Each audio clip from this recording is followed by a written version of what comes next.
ಮರದಲ್ಲೇ ಬೆಳೆದು ಕೊಳೆತು ಹೋಗುತ್ತಿದ್ದ ಹಲಸಿಗೆ ಇದೀಗ ರಾಜ ಮರ್ಯಾದೆ ದೊರೆಯುತ್ತಿದೆ.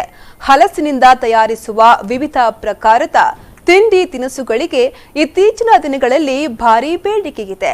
ಹಲಸಿನಿಂದ ಏನೆಲ್ಲ ತಯಾರಿಸಿ ಸ್ವಾವಲಂಬಿ ಜೀವನವನ್ನ ಸಾಗಿಸಬಹುದು ಎನ್ನುವುದನ್ನು ತಿಳಿಸುವಂತಹ ವಿನೂತನ ಹಲಸಿನ ಮೇಳವೊಂದನ್ನ ಪುತ್ತೂರಿನಲ್ಲಿ ಆಯೋಜಿಸಲಾಗಿತ್ತು.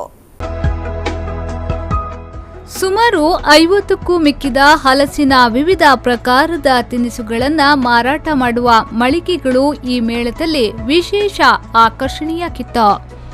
ಹಲಸಿನ ಉಪ್ಪಿನಕಾಯಿ, ಹಲಸಿನ ಹಪ್ಪಳ, ಹಲಸಿನ ಹಲ್ವಾದಿಂದ ಹಿಡಿದು ಹಲಸಿನ ಪಾಯಸ, ಹಲಸಿನ ಐಸ್ ಕ್ರೀಮ್ ವರೆಗೆ ಎಲ್ಲ ತಿನಿಸುಗಳನ್ನು ಇಲ್ಲಿ ಜೋಡಣೆ ಮಾಡಲಾಗಿತ್ತು.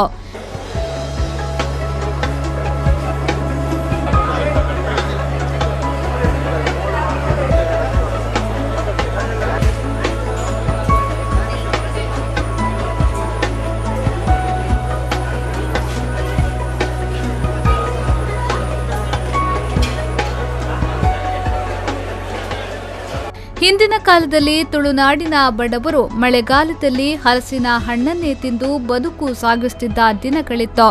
ಆದರೆ ಇತ್ತೀಚಿನ ದಿನಗಳಲ್ಲಿ ಹಲಸನ್ನ ಉಪೇಕ್ಷಿಸುವ ಪ್ರಕ್ರಿಯೆ ಹೆಚ್ಚಾದ ಕಾರಣ ಮರದಲ್ಲಿ ಬೆಳೆದ ಹಲಸು ಮರದಲ್ಲೇ ಕೊಳೆಯುವಂತಹ ಸ್ಥಿತಿಯಲ್ಲಿತ್ತು.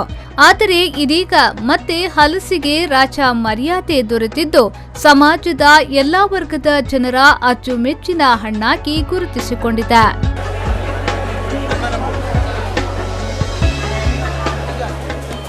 ಪ್ರವೀಣ್ ಕುಮಾರ್, ವಿ4 ನ್ಯೂಸ್ 24/7 ಪುತ್ತೂರು.